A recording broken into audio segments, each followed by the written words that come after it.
Why is it so hard to establish and maintain healthy habits? We can try so hard to force new routines, and then when they fall apart, we can be left feeling exhausted and guilty. What if the problem isn't a lack of willpower?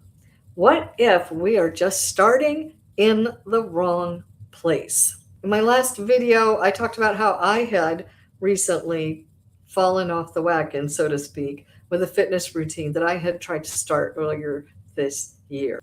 The world does tell us to practice self care, and we know that we need to um, eat good food to fuel our bodies. We know that we need to move our bodies, right? And exercise is part of being good stewards of our health, our physical bodies. But we also need to be taking care of our mental and our spiritual health as well.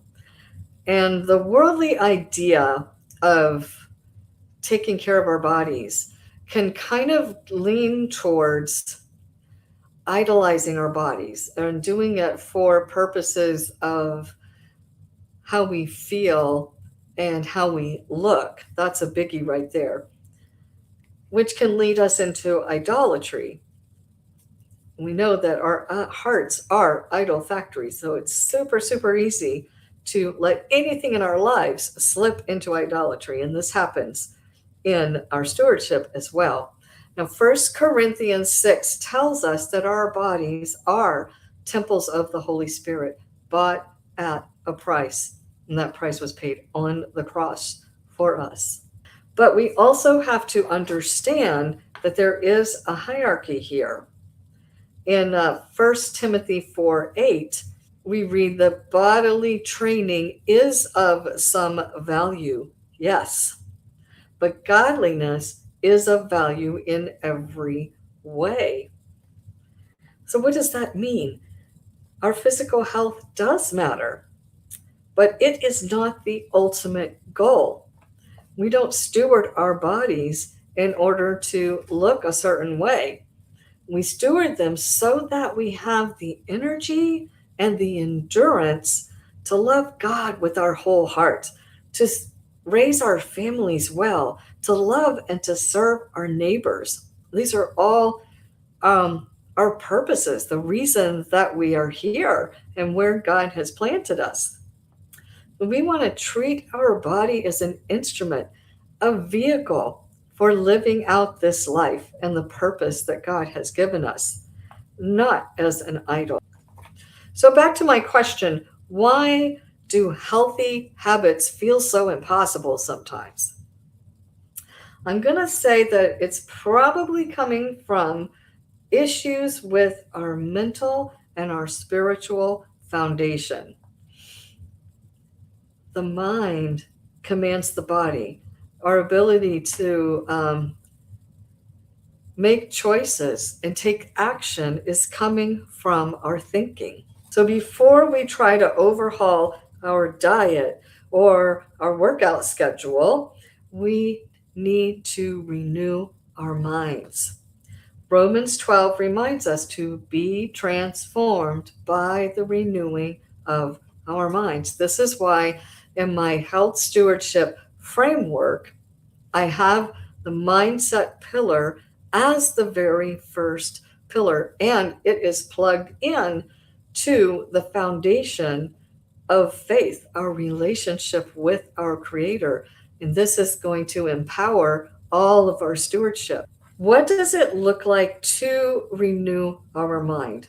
First, we need to choose gratitude over comparison. So the health space can have us looking at our bodies with a critical eye and comparing ourselves to others and how we're doing compared to how other people seem to be doing. Instead, we can choose to look to God and how He is providing. What is God providing in our lives today? And then we can look at what are our bodies already capable of doing. I woke up this morning and you're here looking at this video. So you can choose to have gratitude for the breath in your lungs and the strength that God has given you for today. This is a shift in focus away from what we lack, which we can always find something that we lack, but we can look to what we have. What has God given us? What has He provided for us? That is a huge shift that is going to make such a difference on how we're looking at things. Okay, so the first is to choose gratitude. Second is to surrender control to Jesus. We talk about stewardship, and that is, all within everything that God has provided and given us. We have choices we can make. We have some control in that on how we manage that. But also in our lives, there's a lot of things that are outside of our control, right? Surrender does not mean just giving up. Surrender actually brings freedom. It means letting go of the need to perfectly control our schedules, our health outcomes, how our body looks, all the things. Instead, we can choose to trust that God's grace is sufficient for our daily efforts, even when they fall short. The third is taking our thoughts captive and dwelling on truth. When we look at the habits that we know we need to build into our lives, it can look really daunting, right?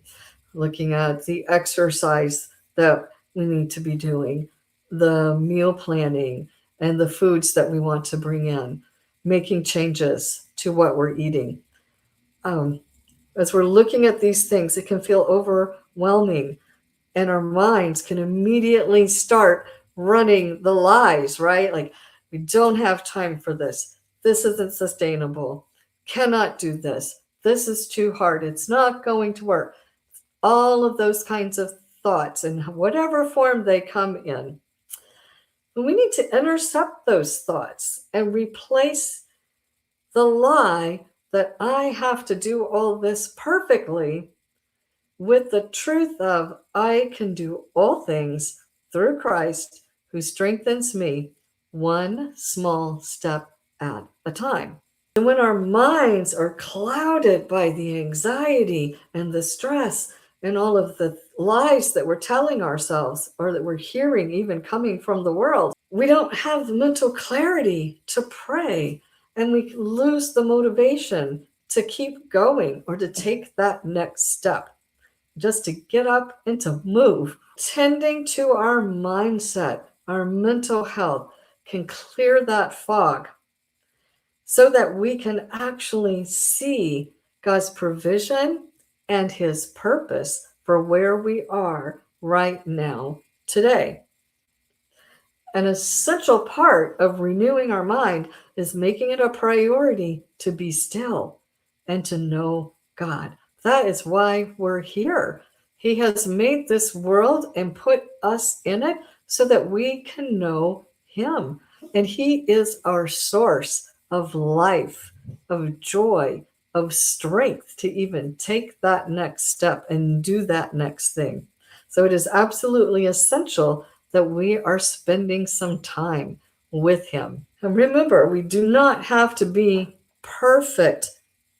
Health stewardship is about progress and faithfulness, not perfection. So we want to do our best to be good stewards within God's provision and with what we know and understand today. And then we got to trust God with the rest. But how do we take this renewing of the mind, which is an ongoing process? It's not something that we just do one time. It is a daily thing that we need to do every day. So how do we take that and then actually move our bodies and actually take that next step in order to begin to build the healthy habits? Next week, we'll look at the simplest zero-cost way to break that cycle of physical tension. So be sure and subscribe so that you don't miss it. And I will see you in the next video.